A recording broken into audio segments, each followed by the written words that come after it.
Welcome to Nation's Human Development Forum. An active group of professionals from all walks of life with rich experience and knowledge. You may like to join the forum in LinkedIn through the following link. Today, I will share my perspective on the most important and foundational pillar of democracy, the people. When we study democracy in school, we are taught that it rests on four pillars, isn't it? The legislature, the executive, the judiciary, and the media. Each has a clearly defined role. The legislature makes laws, the executive implements them, the judiciary protects justice and the constitution, the media informs citizens and questions those in power. Together, they are expected to preserve democracy through a system of checks and balances. But I want to ask a simple question. Where do the people fit once the election is over? Think about it. During elections, every political party speaks about the people. Manifestos are written for the people. Campaigns revolve around the people's aspirations. Every vote matters. But the day the results are declared, the citizen slowly disappears from the center of governance. For the next 5 years, the four pillars continue to function within their constitutional boundaries. The people remain mere spectators. Unless they protest, they organize, they create public pressure, or a crisis forces the system to listen.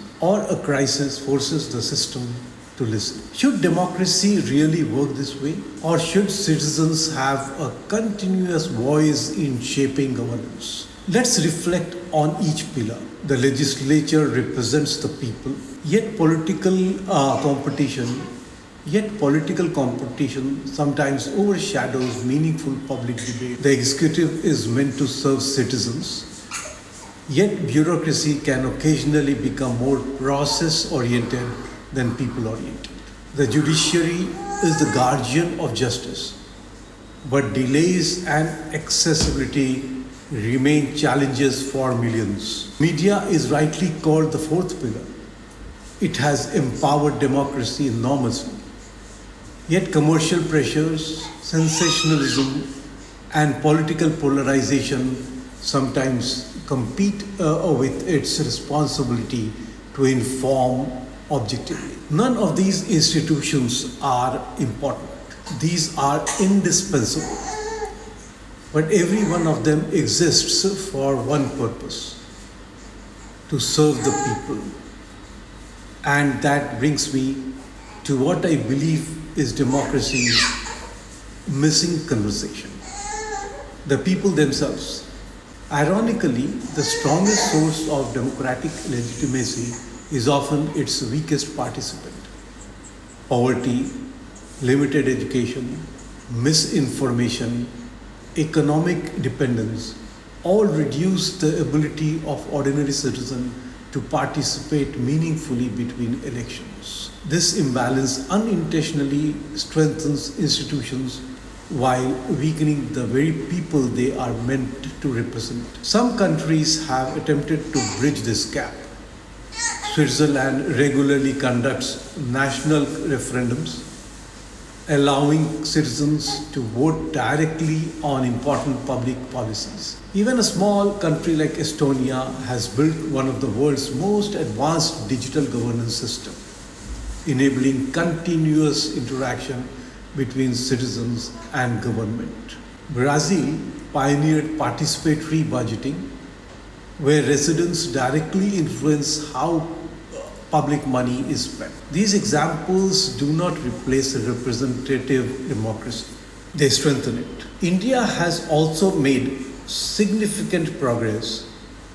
We have Gram Sabhas, Panchayati Raj system, the Right to Information Act, social audits, digital governance portals. These are valuable initiatives, but they still remain fragmented. Imagine if citizen participation become a permanent institutional feature of governance, not merely consultation, but continuous engagement. Perhaps it is time to think differently. Perhaps democracy should no longer stand on four pillars alone. Perhaps it is time to focus on the fifth pillar, the foundational pillar, the people, not just as voters, not just as beneficiaries, but as continuous participants in governance. Because democracy should not ask its citizens to speak only once every 5 years. It should create systems that allow them to be heard every single day. Governments derive their authority from the Constitution, but democracies derive their strength from the trust, the participation, and the wisdom of their people. Maybe the strongest democracy is not the one with the most powerful institutions. It is the one where its people remain the most powerful institution of all. Thank you very much.